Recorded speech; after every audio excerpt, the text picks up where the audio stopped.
you shouldn't let politics tear apart your family. And I'm doing this in response to one ethicist's a question an ethicist at the New York Times was asked. May I disinherit my right-wing daughters? The answer is no. The fact that you even want to ask this is your problem, right? So this is a question from someone whose name is withheld. They say, I'm 80 and in very good health. I have 2 grown daughters, both in their 50s. Sorry. I'm in good health, but I'm trying to disown my kids. I want to do it before I die. And a lovely granddaughter in her teens. So she's got 2 daughters with 1 granddaughter. That's concerning, isn't it? Anyway, a few years ago, I made my will for my estate to be divided equally between those 3 survivors. Even though my daughters grew up in a very progressive household, they have embraced the opposite political side from me. Based. What? What? I just they grew up in a progressive household and then they hated leftism. Good. Really makes you think, doesn't it? My granddaughter hears all the talk in her family, and I'm sure she believes she's hearing the truth. One of my daughters also does not believe in the vaccine and did not have my granddaughter vaccinated. Not allowed to say anything about that. Nope. I do not discuss politics with them any longer. They get all of their information from the internet and don't read the mainstream press. Oh, no. These daughters sounded based. The worst thing of all to me is that they believe the election was stolen, which of course it wasn't, because we're putting this on YouTube. I am distraught by this and have considered changing my will and leaving it all to a good cause. Name withheld. So the boomer truther can't accept there are facts outside of her narrative. Progress is the only thing that matters. Get your vaccine. Watch the mainstream media. Do as you're told, says the person who has... I love, what is it, Michael Malice's word on this. The mainstream media should be regarded as tobacco salesmen. Yes. And be trusted as much. So when she's saying, oh my God, they don't listen to what the tobacco salesman They don't even has to smoke. say. Yeah. Yeah. That's how I'm seeing this. Yeah, same. It's like, well, why would I expect them to? But there is, in fact, a great deal of information outside of the mainstream narrative that is literally prohibited from social media, right? And this is why we have to do premium podcasts on it on the website, because we just can't put this on any Silicon Valley platform. Talking about why sportsmen, for example, were just dropping dead on the football pitch. Dozens and dozens of them. It's really weird. Actually, what the got right, maybe for the YouTube's terms of services, we have to say nothing. But then... I end up having to clip this whole section, I'll be honest. You better not. And then we had to do 2 parts of that because there were so many things to talk about, right? And then, of course, talking about the dishonest narrative about the horse that Joe Rogan took because it did nothing for him, obviously. And so anyway, let's just to show that like there is genuinely a set of narratives that don't include all of the evidence and all of the truth. So going back to the article, right? What a claim, though. Like, What? There's a narrative out there that has all of the truth. I mean, what insanity. Well, that's what they say. Yeah. She doesn't But watch... just when you lay it out like that. She doesn't watch the media, and therefore she believes nothing but lies, whereas I believe all things that are true. And that's literally what she's saying. So go to the article. She's like, back in the 1960s, when the generation gap gained currency, many families were divided over political questions involving the Vietnam War, women's rights, and racial justice. Facts were relevant to these disputes, but at the heart of the matter were moral questions, e.g., when is a war just? Should social roles be assigned to people on the basis of sex? And this, you can see, it begins a new kind of society. This is the year 0. This is the adoption of Rousseau's frame of rejecting tradition and reinventing themselves every generation. And this is, we'll do the book club on the social contract soon, in fact, because you'll see exactly this is precisely what Roux is advocating for. And so now each generation feels the need to reinvent themselves. And look where we are. Like, oh, well, we're going to do something different. We're going to do something different. I say, okay, but there are necessary human constants. And so when we did a segment on this the other day, progressives discovering Atlantis, because what they'd essentially done is reason themselves back into, oh, hang on a second, maybe abstinence does have an effect, maybe traditional families are a good thing, and maybe mass immigration does have a consequence for the country. And the progressives all reason themselves back into this. Like, yeah, but if you just looked at the traditions, you would have got all of those answers without having to go through the long, convoluted road that also comes with a great deal of burdens. Like, there are loads of people who have been essentially tossed by the wayside in the progressive mission for liberation, whatever that's supposed to mean, who are now ruined. For people who are, the OnlyFans girls who can't get dates, people like that, people whose lives have actually been ruined in the hard road of learning again, relearning things that your grandmothers knew. Your great-grandmothers would have said, don't ever do this. You'll come to a bad end. Why? Because of the long march of tradition, learning this hard lesson. And so we've come back to this. And then you've got the Zoomer TikTokers who are all on their own going, God, I wish I had a community. I wish someone liked me. I wish I had friends. Don't worry, the White House does. Yeah, It's in your exactly. check. But I wish, there's no point suffering and ignoring this inherited wisdom of the past. And I just thought that was interesting. Right, so going back to the article, one oddity about the present day is that many families appear to be divided over factual rather than moral issues. Is that an oddity? Or is that by design? Did Joe Biden win the last presidential election? Are the FDA authorized COVID vaccines safe and effective? At the same time, people tend to regard those who disagree with them on these factual matters as not simply wrong, but wicked. That's an interesting point, in fact. Again, I think it really does come back to the Rousseauian sort of rationalistic perspective, where if everything has to be rationally understood, then those people who essentially refuse to agree with your rational schemata are not just wrong, they are bad people. Right? And so this is a feature of left-wing politics. It's not a bug. But also, it's because there are a lot of lies going around, lies by omission specifically. We discussed these in another premium podcast. In fact, did you do this one with me, or was this with Harry? I can't remember. But this was with Harry. This was talking about the German public broadcaster, where this chap, he had posted an article saying, look, I'm going to have to resign from the German public broadcaster because there are things about the COVID narrative that we actively suppress and we just won't tell the public about. And so going back to the old woman, they don't watch any of the mainstream media. It's like, well, if you only watch the mainstream media, and you've got people within it saying, well, we are literally suppressing information that you would otherwise want to know. Well, yeah, you're going to have a misinformed worldview. And this is an entirely political worldview. It's being done with intent. It's not random. The things that are being omitted from the narrative, these are all political talking points in order to maintain essentially the fantasy world that the left are currently living in.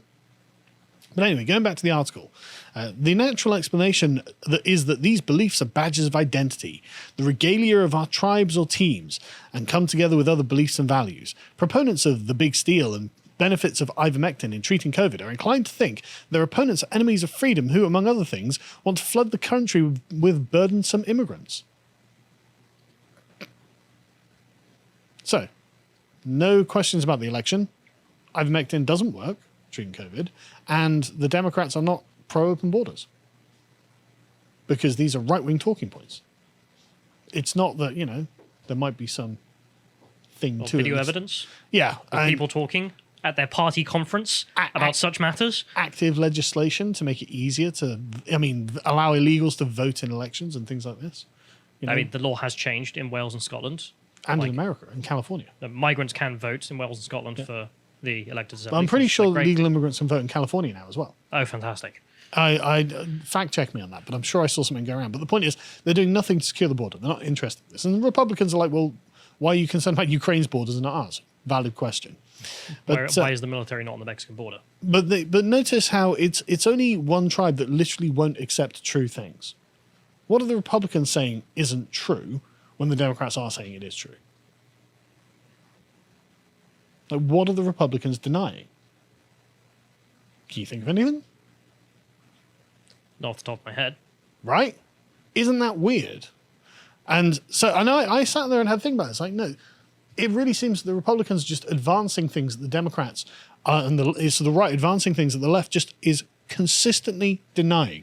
Like their entire worldview, their entire political narrative, it's based on asserting a series of things that are true, and some of them are true, obviously, but then it's based on invalidating all of the right-wing claims. And that's how they essentially radicalize themselves. Say, well, look, there's no truth on the right. They're just evil liars, and we have all the truth. Don't look at any of their propaganda. It's all false. And so this is the narrative difference that's been staked out here. Whereas the right usually think that the left are just stupid. Yes. Like they've believed false things, and okay, we'll It's teach not them even the that they believe right things. They do believe false things. The right tends to think the left's interpretation is wrong, not the thing that the left Like is they've pointing fallen to. into a falsehood or something. Yeah, wrong. yeah, Or yeah. they've read themselves down a path of believing something, and then Or like, what is a another woman? thing you and know? another thing. Yeah. But they're not denying the existence of gender roles and the controversy around them. They just have an interpretation. They believe the left-wing interpretation is wrong, and therefore it's not that they're evil, it's that they're stupid, right? But the left believes that the right just lives in a delusional fantasy world. But in fact, the left has led itself into the delusional fantasy world by denying aspects of reality, like true things. This is why I was so annoyed about Kellyanne Conway failing to actually nail the narrative on alternative facts. It's like, there are alternative facts. There are facts that you just don't know. These are not not facts. They're just lies that you're leaving out. But anyway, so they carry on.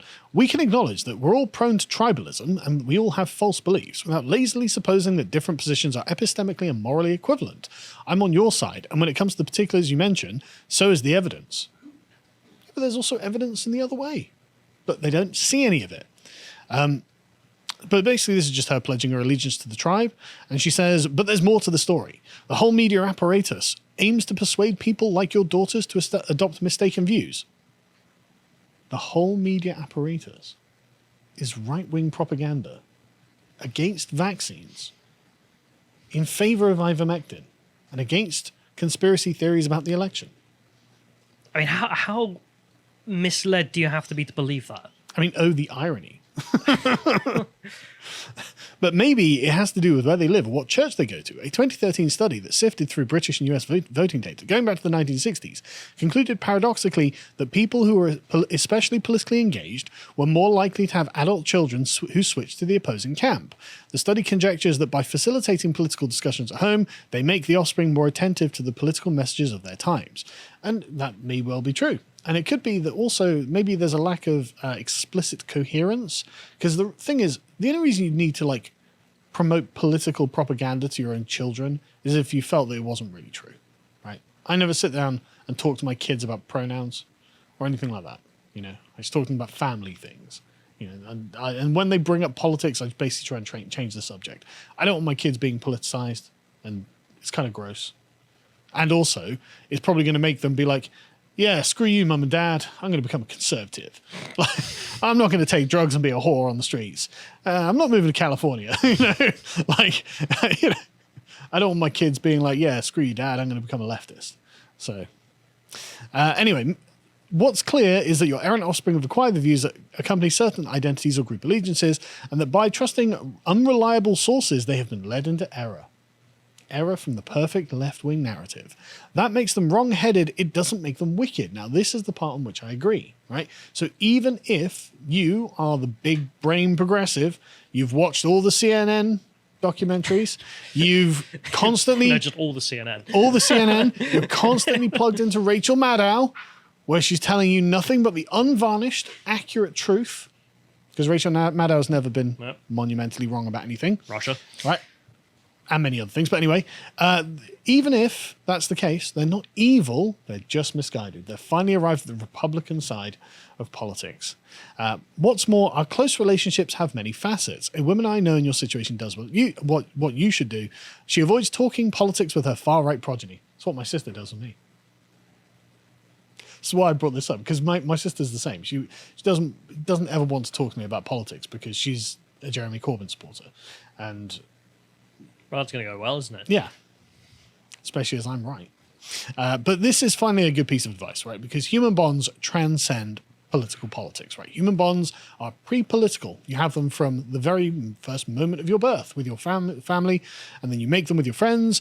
And this mother's focus on only the political has led her to think that somehow these are less important. But the thing is, your family bonds don't change. Your father never stops being your father, even if you disown them. They're still your father, whether you like it or not. But your politics can change, and most people's politics does change. They start left-wing when they're young and stupid, and when they're old and wise, they become conservative. So it's not something you should prioritize over your family connections, because your family connections they guarantee where you are in the world, your place in the world, right? This is where you belong in your family. If you don't have a good relationship with your children, then they're the people, and your parents, they're the people who are closest to you and who you can most rely on. And if you can't rely on them, you're probably never going to find a relational bond that is as strong. And so when you're in a time of crisis, if you phone up your mother or your kids and you're like, look, I really need your help, there's no one else who's going to be more willing or ready to help you. And so atomizing yourself over politics is bad. But she carries on a bit, but I think that's the major point that I wanted to get to on this one. Because even this ethicist is like, well, yes, I'm a left-winger, but... It's like, yeah, exactly. Exactly, it's not everything. So stop acting like it's everything. There is something actually more important. And it's nice that essentially the mask has to drop and be like, yeah, this left-wing politics, I know it's your entire life, you can't stop thinking about it, and there it's evil right-wingers, but it's not quite as simple as that. So, just a thought. If you appreciated that segment from the podcast The Lotus Eaters, you can go to lotuseaters.com to get access to all the premium content we have on the site, such as the history series, the Epochs, this one on Napoleon's early victories between Beau and Karl. And if you want to follow what else is coming out, you can always follow Karl at Karl Benjamin on Getter. Thank you and goodbye.